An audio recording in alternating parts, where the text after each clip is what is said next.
There's a reason most people never escape the gravity of average art. It's not because they're lazy. It's not because they're not talented. It's because they've been hypnotized into a silent trance of conformity. They wake up each day, not with intention, but with inertia. The same job, the same thoughts, the same conversations, the same paycheck that evaporates by the end of the month. And they tell themselves it's normal because everyone else is doing the same thing. Earl Nightingale called this the strangest secret.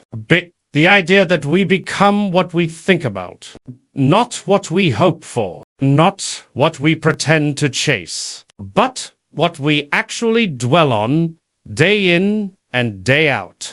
So if you think in circles, you live in circles. If you think about scarcity, fear, and doubt, you'll live in scarcity, fear, and doubt. But if you dare to aim higher, if you give your mind a clear target and your heart the fuel of belief, something wild begins to happen.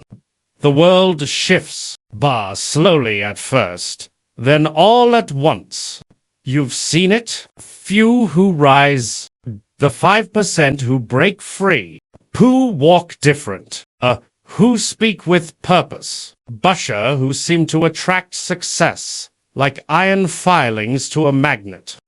They weren't chosen, they chose. And this choice, this conscious, courageous decision to think differently is where it all begins. Let me ask you this. When was the last time you sat in silence and asked yourself, what do I want? Not what your parents expected.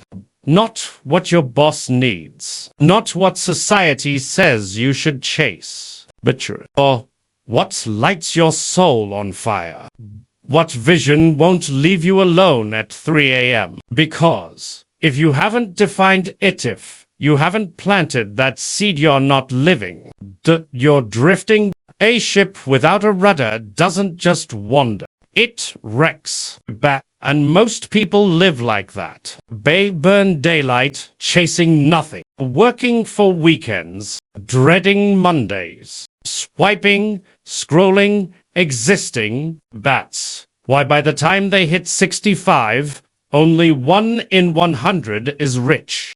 Only 5 have any financial independence. The rest, dependent, broke, or still working jobs they hate because they never stopped to ask the question that would have changed their life.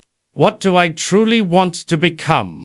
The world doesn't reward need. It rewards clarity. And clarity is the starting line of success. Ooh, you see?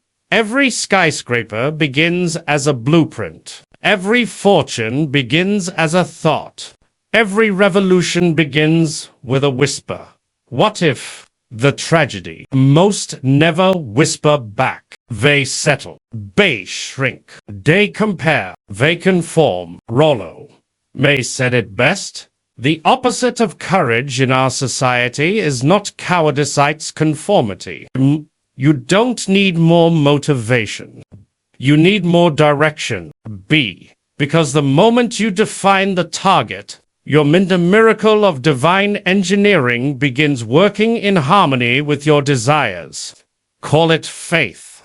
Call it the subconscious. Call it God. But the law is always working. You become what you think about. And that's the danger. Because it works both ways.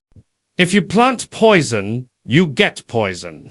So if your mind is filled with self-doubt, with Netflix binges and TikTok envy and silent self-sabotage, masked as realism, don't be shocked when your life becomes a mirror of it. But if you fill it with purpose, with learning, with repetition of a worthy ideal, you'll wake up one day and your reality will have shape-shifted to match the frequency of your thoughts. That's not theory. It's law. as sure as gravity, as precise as mathematics. The problem: we've been given the most powerful engine in the universe, the human mind. Most of us never learn how to drive it. We coast, we drift, we compare our path to someone else's highlight reel.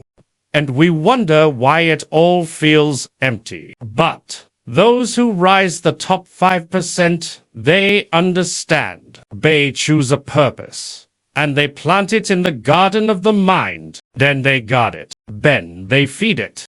Then they become it. This is the law. Earl Nightingale discovered this is the key. And it's still the strangest secret in the world. Because it's so simple, yet so few use it.